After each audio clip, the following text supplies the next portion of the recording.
Hi guys, it's Liam here, and Beach Nyen has gotten bigger.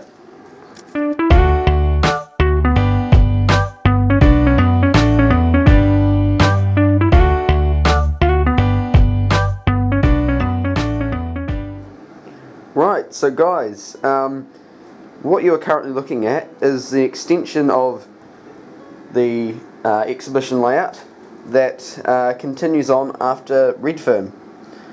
And this here is going to be a terminus station built on a seawall kind of thing, and this is basically why I got hold of all that legacy track work.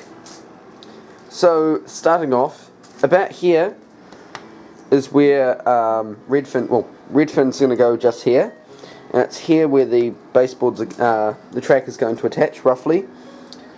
As you can see, this is all legacy track, and so the line's going to come along here. It's going to be in a wee bit of a cutting, just gentle slopes down to the track.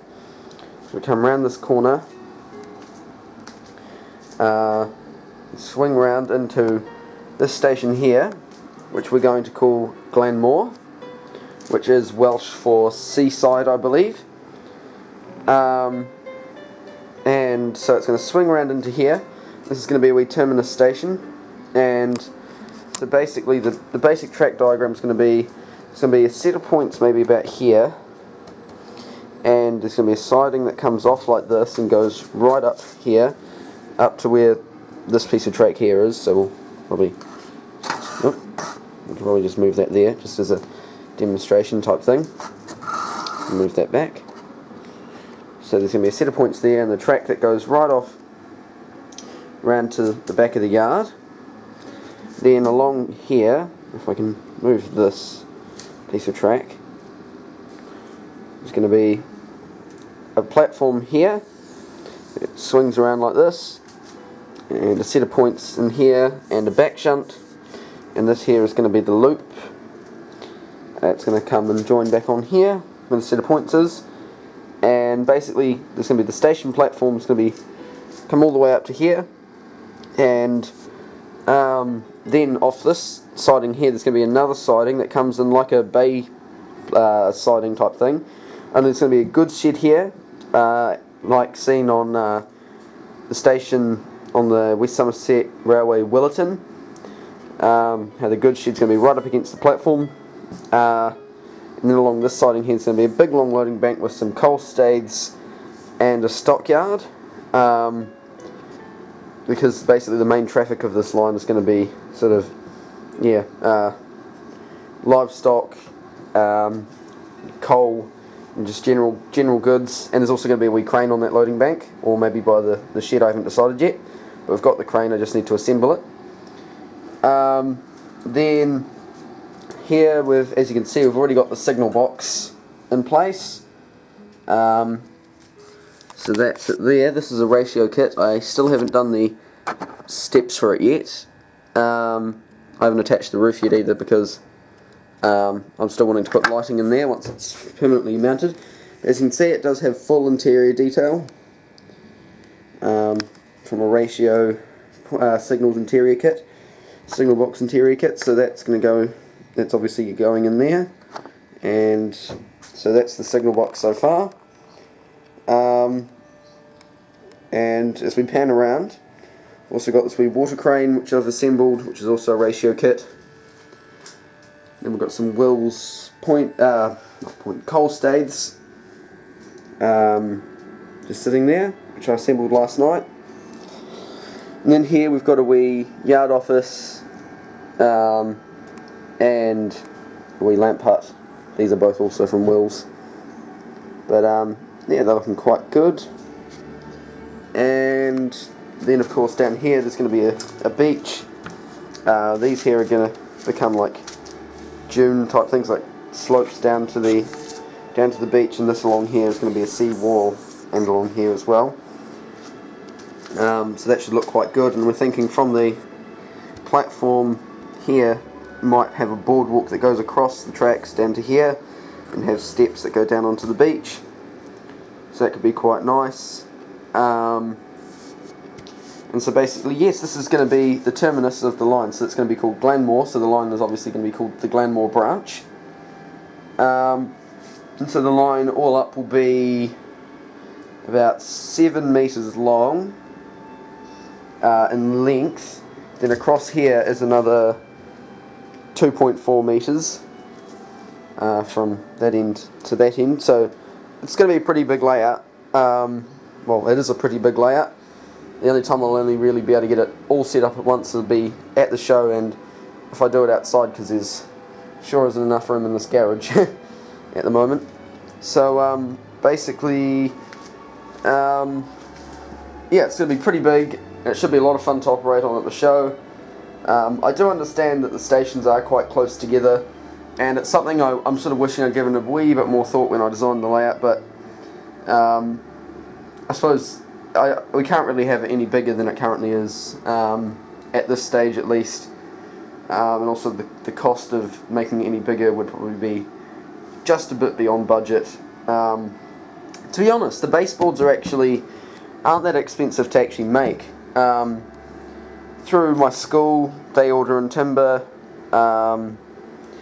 big sheets of MDF and plywood and all that sort of stuff, and so they actually get it because they're a school and they buy it in bulk. They get quite a discount on their timber that they purchase, and so through the school I just say, okay, well, how much timber am I going to need? Maybe the big sheets of MDF they have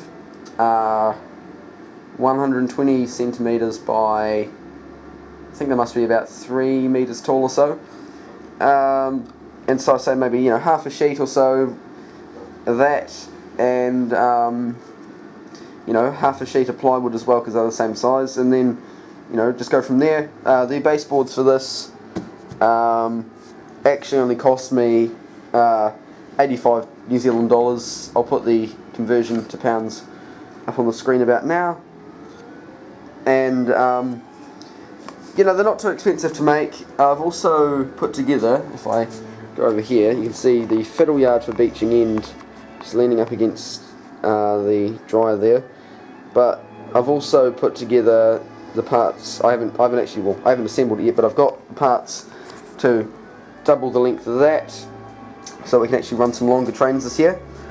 So that's going to have a longer fiddle yard as well, and so yeah, all of that was only $85 all up, and I did have a bit of timber remaining afterwards. As you can see here, I got a big sheet of plywood and a strip of MDF, and they're both, I think, 120 centimetres long, so they're actually very decent, pretty good size. I mean, you could use that for a lot of things, or those for a lot of things really. And another thing I must say is that, when you're doing something like this, always keep the offcuts. I've got a box here full of bits and pieces, but I've got a few offcuts there. I mean, if I grab, say, this piece here, I mean, that's just an offcut from when I did the, I think this actually came out of the river on Redfern, when I cut that out of the baseboards, or it might have been the one up there, but that was, yeah, out of the river. And the platform on Redfern itself is actually a piece of offcut from when I did the river, and that's what's got that nice curve. I think it might even be an offcut from, I think it might even be the piece that came out of there. And so that got recycled and made into a platform, and you can see, how good that looks. And if I'd chucked that out, I would have had to have, find my own way of doing it, but because I had the piece of timber there that was already roughly the right shape, I just had to clean it up a bit, cut out a bit for the bay platform, and it was, pretty much bish bash bosh done. And so always keep the offcuts. You just never know when they're going to be useful. Even here, these seawall bits are actually quite good, because they're used A, for bracing, nice and solid, and B, obviously a nice sturdy thing for the seawall to sit against, and they're offcuts. So always keep them. And you can even be used for things like this, skeleton for the landform, and of course bracing. So always keep your offcuts. It's a golden rule in my books. So yeah, there you have it for now. This is the first YouTube look at Glanmor. I hope you've enjoyed. If you've got any questions, please feel free to to ask, or if you've got anything you want to see on it, maybe. I mean, the station building is going to be a scratch build. Going to have to see how we go with that. Should be good. I'll probably do a video on how I made that. I did do a video on how I made the signal box. There's a full video coming out soon. I just need to basically render it. So the project's all put together in Sony Vegas. I just need to get around to actually finalising it and publishing it. So that'll be coming out soon. That might be my next video. I've also been doing some more work on Beaching End down there. You won't be able to see the work that I've been doing on it, but I've been working on that, so there'll be a video coming out on that in the next couple of weeks. And of course I will try and do some more regular updates on this here. It won't be completed by the show that's coming up, but it will be there. The idea is basically to make sure, well, what me and Matthew have sort of done is we've prioritised and we've gone, let's complete Redfern and Beaching End first. And they're not far away. That's, you know, 1 weekend's worth of modelling would get those two both finished in that time. So Beaching End is nearly done on the works that have been carried out on that. Redfern is very close to completion, as you can see there. I'm trying not to give too much away, but as you can see there, you know, that's looking pretty complete. Same with the other module up there, the bridge module. That's getting very close to completion now. And so we're going to get those done first. Then we're going to turn to this and go, right, let's lay some track. Basically, we're going to get hold of a whole load of code 75 points. I think we're getting about 5 or 6 of them for this. This one won't actually be used. This is actually code 100. And that's actually for the Beaching End loop. And so we're going to get a whole lot of sets of points. We're going to get it, the track laid, trains running on it, all the buildings built in place, as much scenic work as we can sort of get done, but we don't want to rush it. So at the show this is not going to be completed, but it's going to be a work in progress and trains will be running on it. That's basically our priority, is to basically make sure it's at a state where trains can absolutely run on it, you know, spotlessly, so that at the show, even if it's not completed, people can still see trains running on it, and people, you know, because the buildings and stuff will be there, people will be able to see it and they'll get the idea of what it's all about. So I hope you've enjoyed this wee video. It's probably gone on a wee bit longer than first thought, but just had so much really to say, I guess. So yeah, hope you've enjoyed, and keep an eye out for my video on building that, and we'll see you later. Please remember to like, comment and subscribe, and bye for now.